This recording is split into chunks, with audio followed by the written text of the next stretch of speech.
But without further ado, I'd like to introduce our speaker today, who is Kristina Wright. She's the Associate Director at Engineering Career Services, and she's going to be talking to us about emotional intelligence in the workplace. So let's welcome her.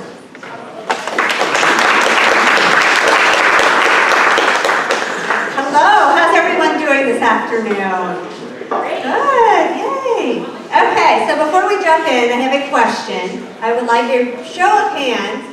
How many of you will be looking for a job in the next 1 to 5 years, or might be looking to take on more responsibility, move up, maybe take on a new role, maybe lead a new team? So show of hands. Okay, so it looks like we probably got at least 90% of the people in this room who are going to find this presentation really relevant. So the 10% of you who did not raise your hand, I'm sorry. Maybe this won't be as relevant for you. Okay, so we're going to jump in, and please don't raise your hands for this question, but how many of you have ever had an experience of working with somebody who shows any of these qualities up here? Maybe is known for criticizing others, maybe doesn't take ownership over mistakes that they make, maybe they like to blame others, maybe they don't play nicely. They won't listen to other people's ideas, they're always right. If you've had the experience of working with someone like this, you have probably worked with somebody who maybe demonstrates the lower side of emotional intelligence. Now, you are probably thinking, well, that was not a real great experience. That was not somebody I enjoyed working with. I'd probably like to avoid working with that person in the future. So today we're going to talk a little bit about emotional intelligence, what it is, a definition for those of you who are not familiar with it, what are some of the benefits of having a high emotional intelligence. You're going to get an opportunity to find out what your level of emotional intelligence is. And finally, we're going to talk a little bit about how this is effective in the workplace. So I'm going to read to you the official description of emotional intelligence. And that is, it's the capacity for understanding our own feelings, the feelings of others, for motivating ourselves, and for managing our emotions effectively in relationships. Now, if anyone's done any Googling or have read any articles on emotional intelligence, you'll see that there's a little bit of variation out there, and sometimes it's referred to as EQ versus EI. But in general, emotional intelligence really is about understanding our emotions, controlling our emotions, and understanding and being able to deal adequately with other people's emotions. So, I asked earlier about how many of you were interested in maybe finding a full-time opportunity, maybe progressing to a leadership position in an opportunity that you currently have, or in a new company.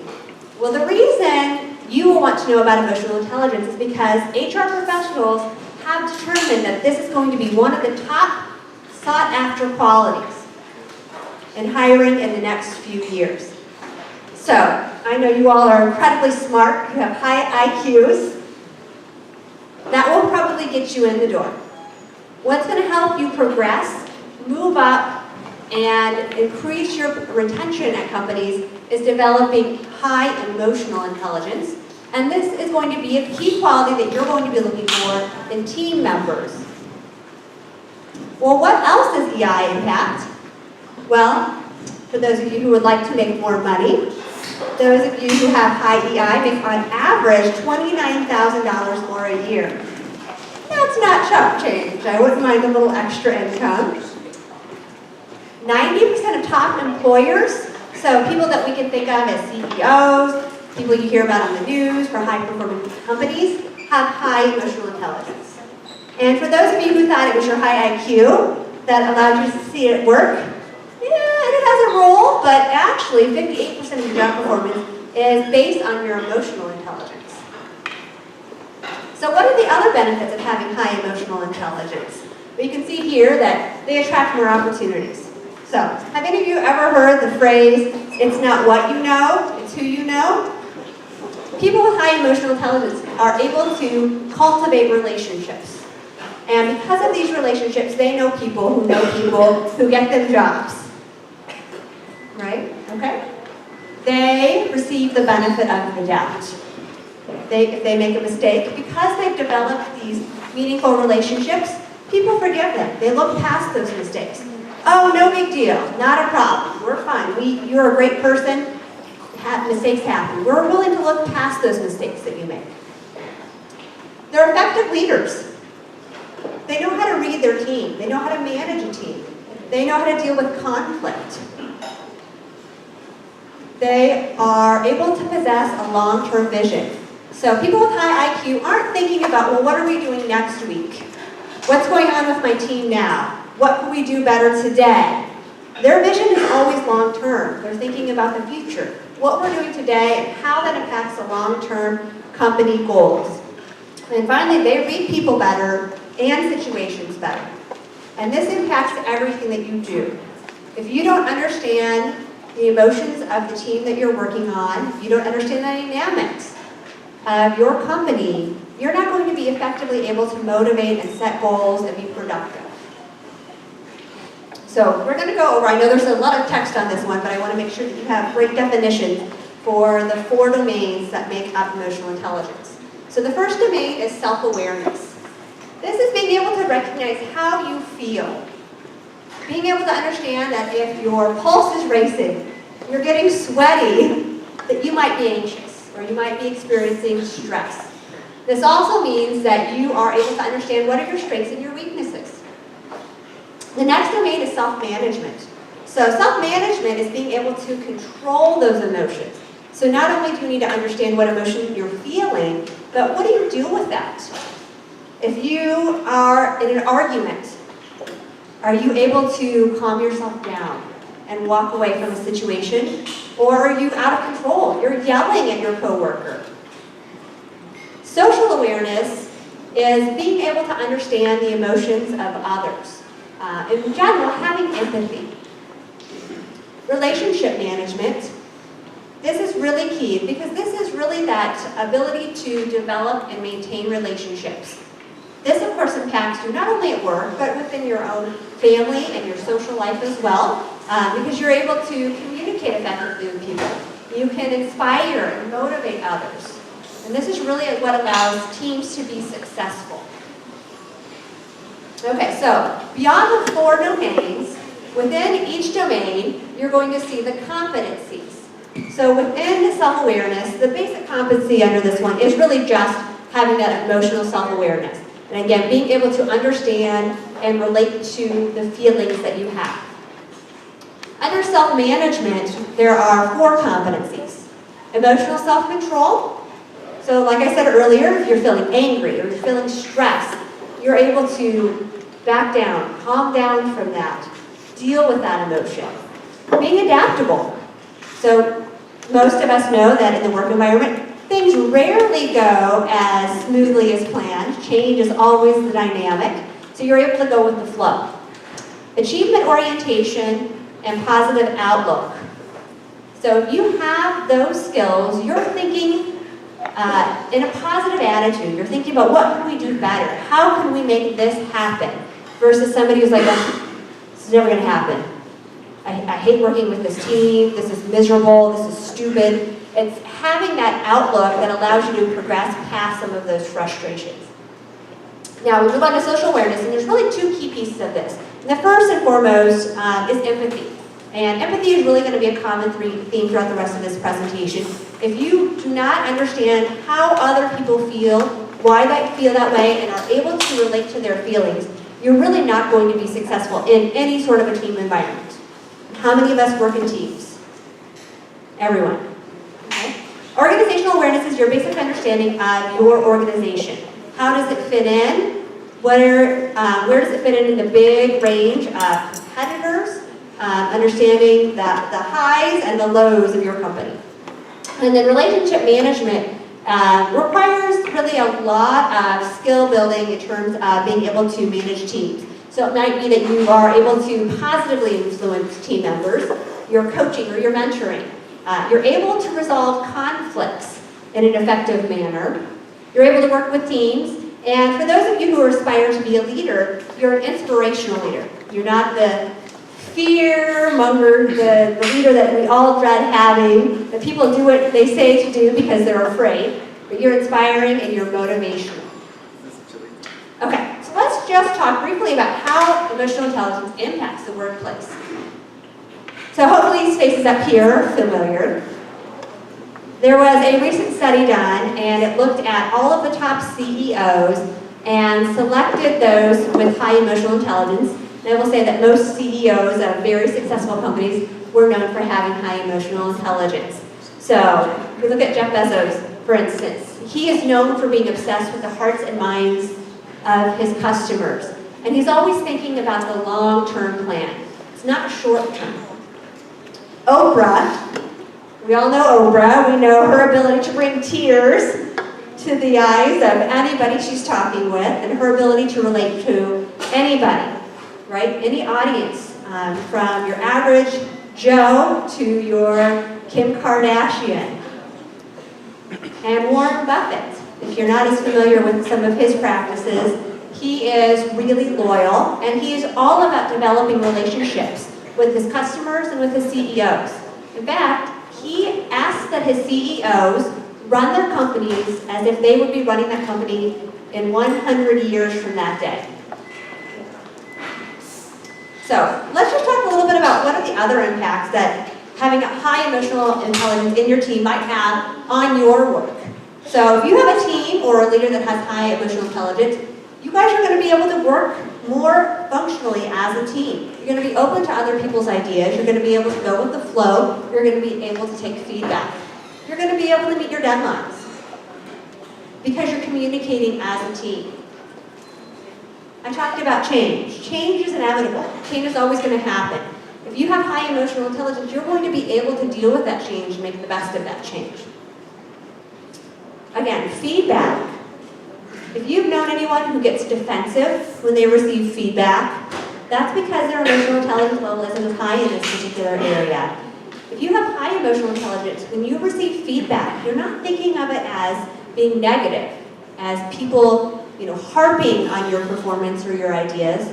You're taking it in and you're thinking about, well, that's a different perspective. I hadn't thought about it that way. Could I do that? Could I implement things differently? And that would make things better. You can handle tough situations as a team, and you can provide better customer service. So, for those of you who are great at what you do, have high IQ, and really want to grow, what you will probably find will happen is you're no longer working on projects, you are managing people. And having high IQ does not necessarily mean you have the skills to manage people.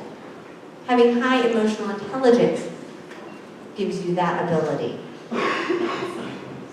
Okay, so is anyone dying to know what their emotional IQ is right now? Okay, we're going to be doing an assessment. So some folks handing out a survey here. While those are going around, we are going to do a quick 5-second test. So, I'm going to read a scenario to you, and you select the answer that you think is appropriate. George was sad, and an hour later he felt guilty. What happened in between? Did he A, accompany his neighbor to a medical appointment? Or B, he lacked the energy to call his mother and missed calling her on her birthday? Okay, how many votes do we have for A? Okay, a few. And how many votes do we have for B? All right, a few there too. So the correct answer is B. George lacked the energy to call his mother and missed calling her on her birthday. This accounts from his feelings of being sad to guilty, because he was guilty that he did not call his mother. Okay, so if you got this wrong, have no fear. We're going to do the fuller length assessment now. So if you'll go ahead and take a couple of minutes and select your responses. Now please keep in mind, I want you to select the response that you would actually do. I know that you probably can anticipate what the right response is. That is not going to give you a true evaluation of your emotional intelligence. So please take a couple minutes and select the answers that you think is appropriate.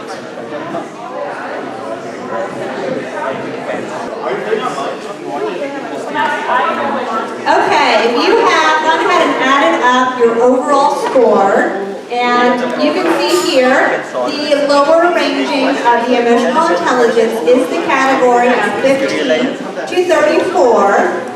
So if you happen to be in that category, don't despair. We're going to talk about how you can improve your social intelligence today. The mid-level, and I think this is probably where a lot of people score, that 35 to 55 score. And this means that you do have many traits of emotional intelligence, but there may be specific categories or an overall practice that you can improve upon for your social intelligence. And for those of you who scored the 56 and above, congrats, you will be the next CEO of the world. Yay, you're awesome. Let's break this down a little bit more specifically so that you can concentrate on the areas that you can learn on about improving today. So as I mentioned earlier, you should have added up your score for each individual colored sections on the assessment. The top is white on your assessment. I think the photocopier did not make that light pink. And that is your self-awareness score. So go ahead and add up your score, and for those of you who scored in the lower area of this, we will be giving you some tips today. And then do the same with each section. So self-management, again high to low, social awareness, and relationship management. Does anyone have any questions about how to score yourself in this section? Okay, so we are going to go ahead and jump in. So pay attention to the areas that you scored a little bit lower on, and hopefully you'll be able to have some takeaways today. So for those of you who felt self-awareness maybe was not your strongest trait, basically that means that you do have a little bit of trouble figuring out what you're feeling.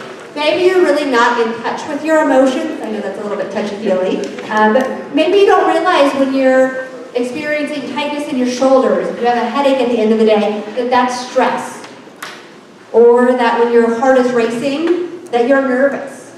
And so we want to talk about some strategies so that you can understand what you're feeling so that you can better manage those emotions. So probably the simplest thing that you can do is to think about your mood. When you come to work in the morning, how are you feeling? Are you excited to be there? Are you dreading what that day entails? How do you feel?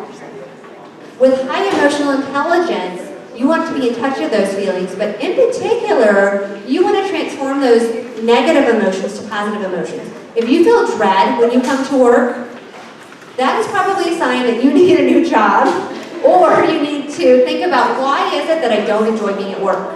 What is it about my job, my position, my team that I'm working with, and is there something I can do to adjust how I feel about this?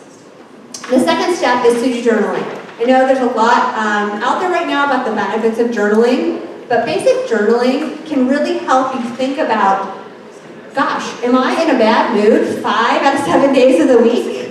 You know, is it really only Saturdays and Sundays that I'm looking forward to getting up in the morning? Or maybe it will help you identify those highs throughout your day.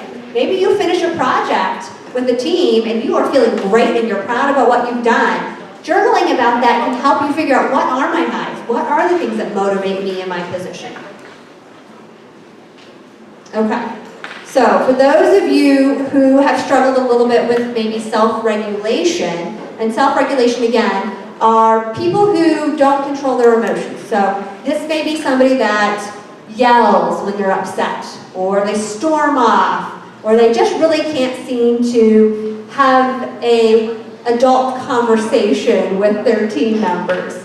Those of you who struggle a little bit with self-regulation, there are quite a few things you can do to help improve this.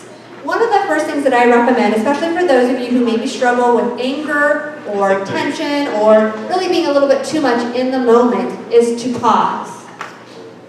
So if a coworker says something that you completely disagree with, it's absurd, it's ridiculous, we pause. Okay? You do not respond.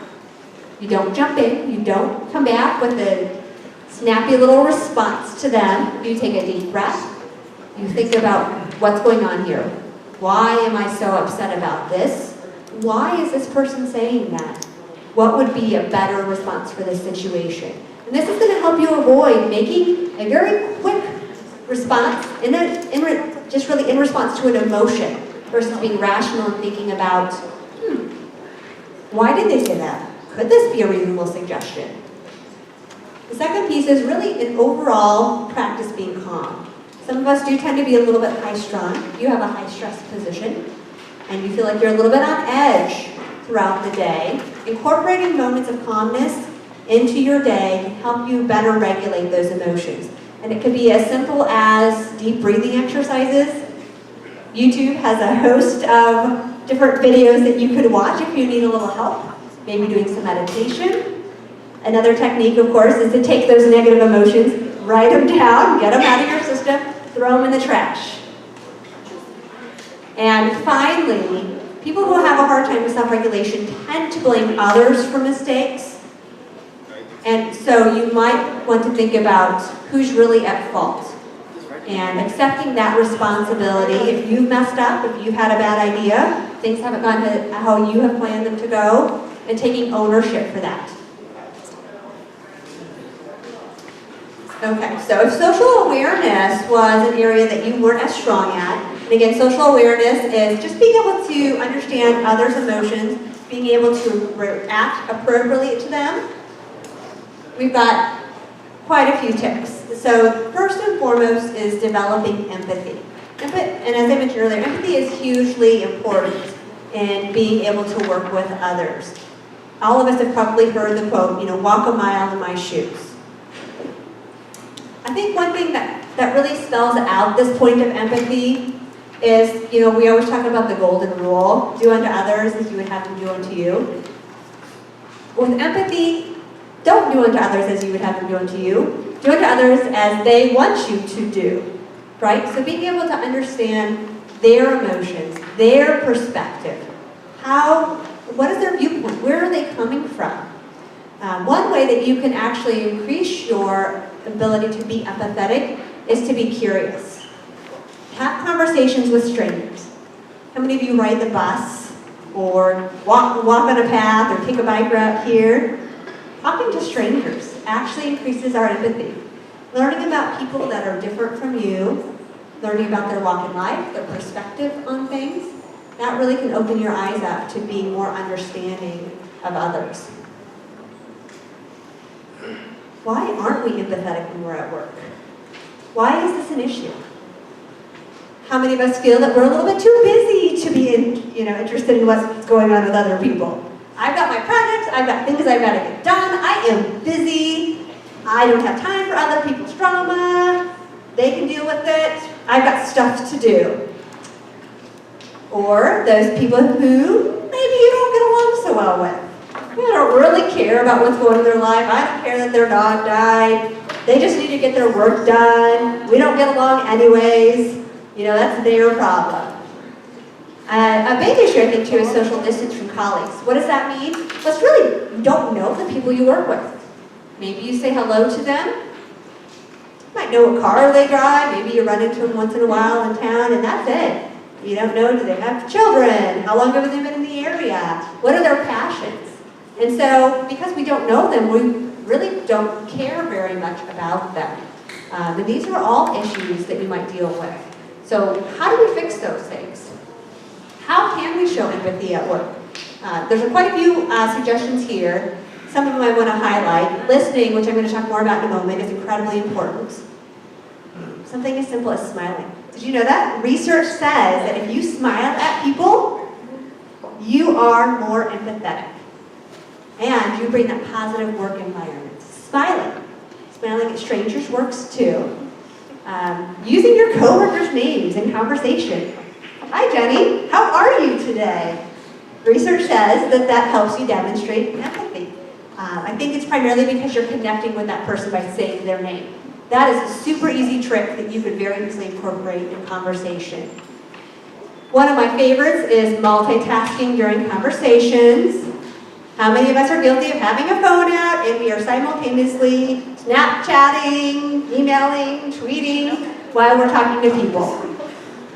Are you giving your full attention to that person you're talking to? No. Your attention is on that phone or that computer that you're on.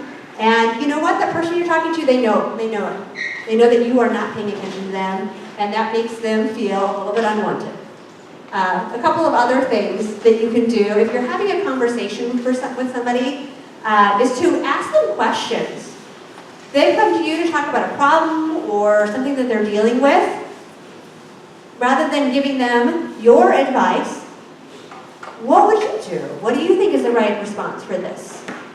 Finding out where are they heading with this conversation. Have they thought about a solution? Do they need encouragement to implement their solution? Maybe they just need some feedback on the idea they have. Asking a person for more details. If somebody comes in, again, to tell you about something that happened in their day, rather than saying, oh, that's great, glad for you. And then you move on, oh, really, that's fantastic. How did that happen? How did that make you feel? Oh my gosh, what was the impact of that? Asking questions helps us understand people better. So I mentioned listening was key. If you're not listening to people, you really do not know the people that you're working with. And this is really an issue that teams can experience. If you are having a conversation with somebody and your thought is on what you are saying next versus what is this person just saying to me, what is the importance of what they're saying, how are they feeling about what they are saying, what cues am I getting from them, you're not listening. You're thinking about your response. So if you look at the Mandarin symbol here for listening, I love this because it says eyes to see people, and divided attention to focus, heart to feel, mind to think, and then ears to hear. Those are all of the components of listening. So what can we do to be better listeners? I think one of the most important things is to reinforce what others feel, not what they're saying. That means reading those nonverbals. If somebody is agreeing to work late, but you can tell that they are not real happy about that, then you may want to think, well gosh, what's going on? Why don't they want to work late? Do they have another commitment that they're now going to have to cancel? You only listened to their words and said, yeah, I suppose I could do that. Then you may be missing out on an opportunity to connect with that colleague. Paying attention to that body language. Did you know that body language makes up 93% of what you're communicating? 93%. Again, for those of us who cross our arms, look down, don't make eye contact, fidgeting, that probably says we're not in agreement with the conversation that's taking place. And if you're not able to read that, even if they're saying, yes, I agree, you're probably going to run into some problems. If you suggested an idea and the body language that your team members are demonstrating is not in agreement, you have a discongruent group. Asking for details and acknowledging what you've heard. I think repeating what you've heard. It sounds like you're saying this. That demonstrates you've been listening and you're thinking about what they've said. So, do any of us struggle with listening? I think we all struggle a little bit with listening. I think a lot of us are really focusing on, well, what is my response? What do I want to say next? What do I want to get out of this conversation? So here are some questions that you can take back and you can ask others. If you're having a meeting, if you're having a conversation with somebody about an idea or a project that you're working on, how is this situation affecting you? Again, we're probing for emotions. We really want to know, how does the other person feel about the topic that we're talking about? If it's somebody that is experiencing a trial, they're kind of trying to overcome something challenging within a project, how is this keeping you from succeeding? What do you think would be the ideal outcome? And finally, what did you learn from the last big hurdle you cleared? So these are all strategies that we can help in working with teams who are troubleshooting, who are working with issues, who are having issues with communicating with their team. Okay, that final piece is relationship management. This piece is crucial for being able to work effectively with your colleagues. The easiest and most important thing I can recommend is to invest in relationships. This means being intentional about getting to know the people you work with. Again, I know we're busy. I know you have your own agenda, you have your own projects to work on, you have deadlines, you have expectations from your boss. But as I mentioned in the beginning, being part of a cohesive team will improve all aspects of the performance for your company. And some simple ideas that you can do just to invest in that relationship building is talking. Talking to your coworkers, popping by their cubicles, maybe going out for lunch or coffee on a regular basis. Maybe it's even following them on social media if you have that sort of relationship, or encouraging them if they've had an accomplishment or a win. Keeping your commitments. Your word is important. If you are somebody who chronically promises but does not deliver, is your team going to rely on you? Are they going to trust that you're going to get things done? Are they going to want to work with you? No, they are not. If you said, oh, I'll get you that by the end of the day, and it's 2 days later and you're still waiting for that particular email or that project to be finished, your team is not going to have confidence in you. And that is going to make accomplishing tasks and working cohesively a huge challenge. So when you promise things to your colleagues, you want to make sure you deliver on those things. That is very crucial. In my day-to-day life, if a colleague has asked me for something, that takes priority over my own work. Because otherwise I'm holding up their projects and their tasks, and I want my colleagues to know that they can rely on me to make the team function better. A couple of other simple things: appreciating the people you work with, giving them a high five if they had an awesome day, letting people know that you really do appreciate the things they do. Very simple things. Saying thank you to the person that cleans your building. Letting them know that you appreciate the fact that they pick up your stinky garbage every single day, and as a result, your office does not smell like fish. So simple things like that. Let your team members know that you're there for them. You're paying attention to things that they do well. Motivating others. If you are working with a team member and you are dividing tasks out, figure out what your team members are excited about doing and make sure that they have that opportunity to do that project. So what happens if you don't really like the people you work with? It happens sometimes. I think the biggest thing is to think about, again, getting to know them. Thinking beyond just, I don't like them, they're irritating, it annoys me that they laugh at everything, I think their comments are stupid. You have to move past that. You have to figure out what is their perspective. It is not the person. You have to think about what is their contribution to your team. So figuring out, who are they? Maybe it's you take them out to coffee. You don't talk about anything work-related.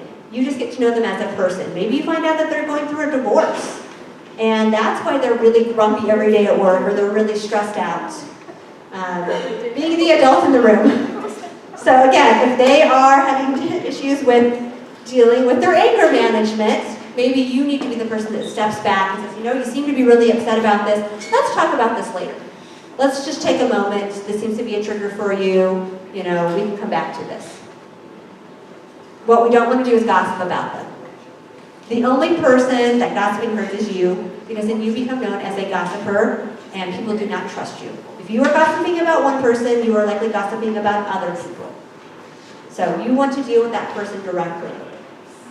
Again, as I said, don't expect others to do as you would do, thinking about things from their perspective. If you have somebody who's a type A personality and they want to set deadlines and they want to work with an Excel spreadsheet, and you are more about, let's see how things go, we'll get to it when we get to it, that's not going to mesh well. You'll need to figure out a way for you to make that work. Maybe you set up those deadlines in an Excel spreadsheet, and you meet weekly to talk about what the goals are, but you have the freedom to do whatever you want during that week, as long as you touch base regularly to figure out where you're at, so you're all on the same page.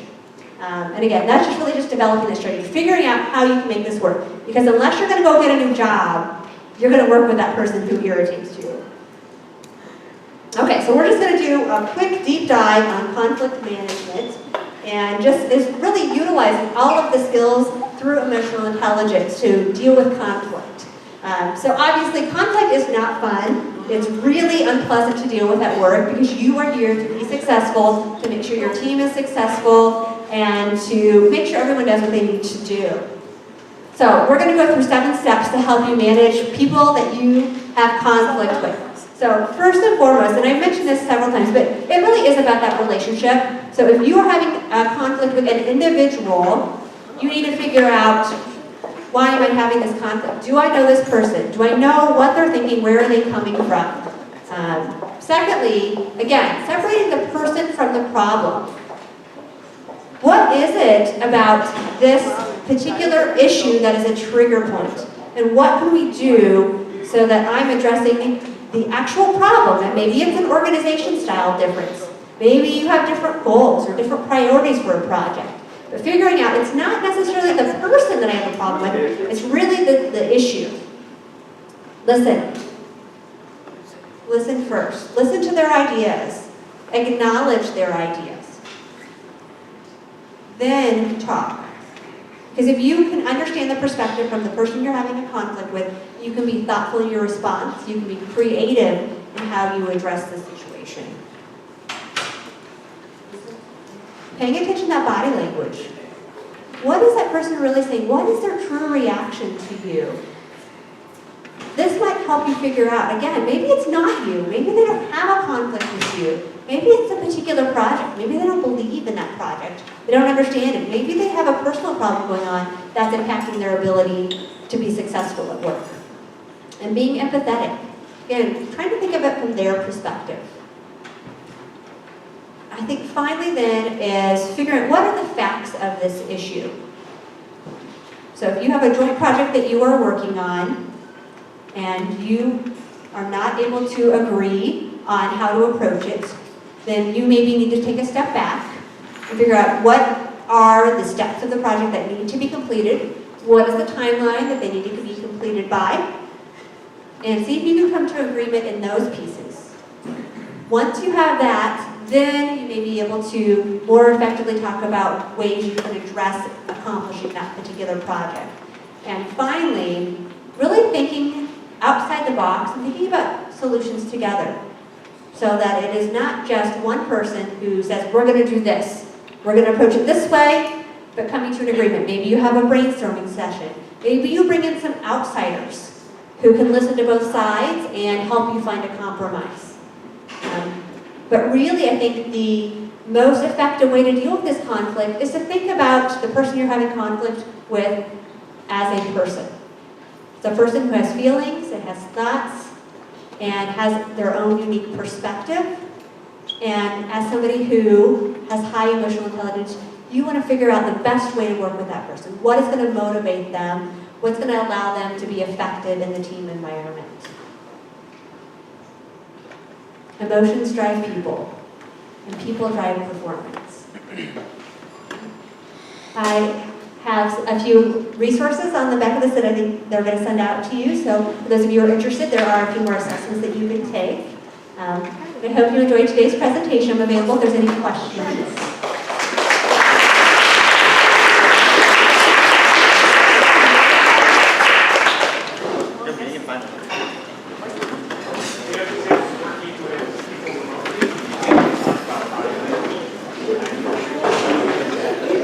See you guys.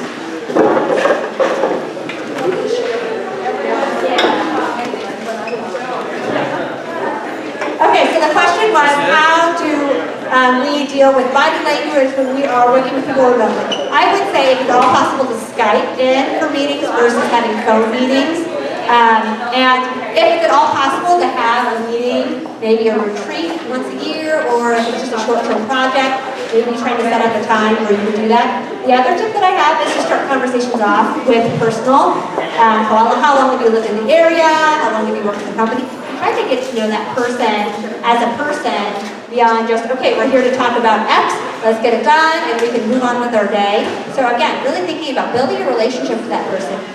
Maybe you even snoop a little on LinkedIn and check them out ahead of time, see what their interests are, what their history is. I like when I'm having a meeting, I pull up a picture from LinkedIn, so I have that picture's face in front of me if I'm on a phone meeting. It's just great because then you feel like you're connecting with that person, and you feel like you've learned a little bit about their background, maybe what their motivations are. So again, taking that relationship beyond just, this is a work call, let's talk about our work, and then let's move on with things. So excellent question, yeah. You mentioned that sometimes problems in a workplace start from the top. So let's say if you or a colleague realize something, what's a smart or respectful way to approach the subject with your superior? Okay, so clarify, is it a superior that you're directly reporting to, or is it like leadership in the company? Okay, I think there's different strategies. If it's a leadership in the company, that you are probably not going to be able to address. I mean, I'm sorry, you're not, especially if you're an intern. That is probably where I would say let's look for an organization that has a better cohesive environment that would be better for you. If it is a direct supervisor, again, it's about learning where they're coming from. And I think that in some ways, no, you can't necessarily change what they're doing, but you can change your interactions with them. So again, trying to get to know them a little bit more personally, figuring out what is their preferred style, and you could upfront ask them, you know, how do you prefer that I tell you about my project? Do you want an update? Do you want a weekly meeting with me? You know, what is your preferred communication style? That's a conversation that I have with my team all the time is, do you want me emailing you? Do you want me to pop in your office and see how things are going? And then I think developing that regular communication channel too, especially if it's somebody that they're in an office and you're kind of doing your thing and they're doing their thing, figuring out maybe I need to pop in once a week and say hi, or maybe I need to ask them on Mondays how was their weekend. Again, finding some commonality so you actually develop a relationship with them will tend to flow over into that work relationship as well. So, yeah. How does the aspect of emotional intelligence being in your control somewhat kind of interface with mental health issues or just having maybe a more introverted personality? How do you kind of navigate that aspect if you can't 100% change who you are? Yeah, absolutely. So I think the misconception about, let's say, just being an introvert, for instance, is that you don't like people or you don't like being around people. But really, for most introverts, it's really about energy. So extroverts get their energy when they're around people, right? They get pumped up, and this is great, and I have lots of energy. Whereas maybe as an introvert, you like being around people, you love giving presentations, or you maybe prefer smaller group interactions, but you're drained, you're tired, you've had a busy day of meetings, you need to go home and have some downtime. So to that aspect, you might control relationship building through individuals. So versus, you know, going to a meeting and you are the life of the party at that meeting and you are asking everyone how they're doing. Maybe you're having those individual conversations with your colleagues. You're stopping by their office, asking them how they're doing. And so focusing on individual relationship building versus necessarily having to be the life of the party, you know, at all of your meetings and your events. So, and I think, of course, mental health can impact the way we express emotions and how open we are in an environment. As well, and I think that's something that goes along with that self-care. So if you're understanding that, you know, I am dealing with depression or I'm dealing with some things, making sure that you're taking care of yourself, and to the extent you feel comfortable explaining that with your colleagues, you know. So again, that way they understand what's going on with you, and that's not, hey, she doesn't like me, she doesn't ever say hi to me, you know, she's dealing with some things personally. Yeah. Well, my question actually is regarding being an ambivert person. So ambivert person, so I don't know if my question will make sense or not. So I'm doing PhD in human resource development, and so all my life is like being an HR manager. So you say like talking to strangers can give you a perspective. So it's a very unique thing to know because like people usually don't say that. So like other majors like my friends who make majors in different subjects, they have a lot of me talking to strangers. But I always felt like it's a part of like, you know, giving perspective, talking to strangers, understanding their point of view. It's a part of my subject.